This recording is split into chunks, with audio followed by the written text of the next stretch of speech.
মোহাম্মদবাজার থানার অন্তর্গত ম্যানেজারপাড়াতে গৃহবধূ ও তার দুই শিশু সন্তানকে নৃশংস খুনের ঘটনায় গৃহবধূর প্রেমিক সহ দুই ব্যক্তিকে গ্রেপ্তারের পর আজ তোলা হয়েছিল সিউড়ি আদালতে।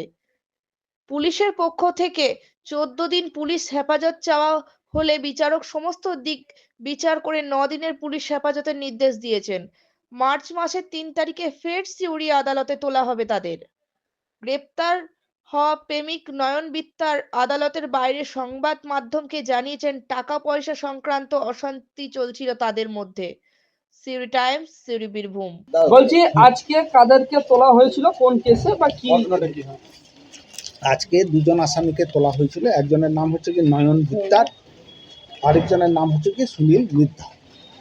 এদের হচ্ছে কি মোহাম্মদবাজার পিএস কেস নাম্বার হচ্ছে 79/2025, ডেটেড হচ্ছে 21/2/2025, আর তার জিআর নাম্বার হচ্ছে 362/25।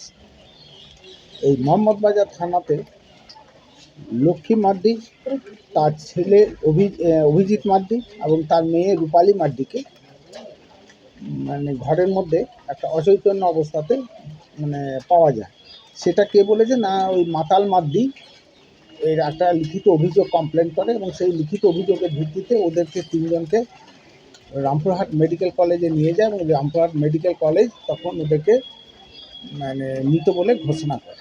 তখন মোহাম্মদবাজার থানা পুলিশ এটা ইনভেস্টিগেশন করে এবং মোহাম্মদবাজার থানা পুলিশ ইনভেস্টিগেশন করে এই দুজন আসামিকে নয়ন মিদ্যা আর ওই সুনীল মিদ্যাকে নয়ন বিদ্যার আর সুনীল মিদ্যাকে অ্যারেস্ট করে এবং অ্যারেস্ট করে আজকে তাদেরকে এখানে মানে সিজিএম আদালতে প্রডিউস করে এবং সিজিএম আদালতে প্রডিউস করার পর মোহাম্মদবাজার থানা তাদের কাছে পিসি চায় এবং লাইনের সিজিএম সেই পিসি মঞ্জুর করে 3/3/2025 পর্যন্ত, মানে আজকের থেকে 3/3/2025 পর্যন্ত তাদেরকে পুলিশ হেফাজতে রাখার জন্য। কতদিনের পিসি চেয়েছিল আর কতদিন মঞ্জুর হয়েছে? 14 দিনের জন্য পিসি মঞ্জুর করেছিল এবং 3 পর্যন্ত দিতে মানে কদিন চেয়েছিল আর কদিন?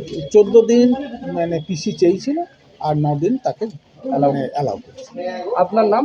আমার নাম হচ্ছে শঙ্কর কুমার চক্রবর্তী, সরকারি আইনজীবী।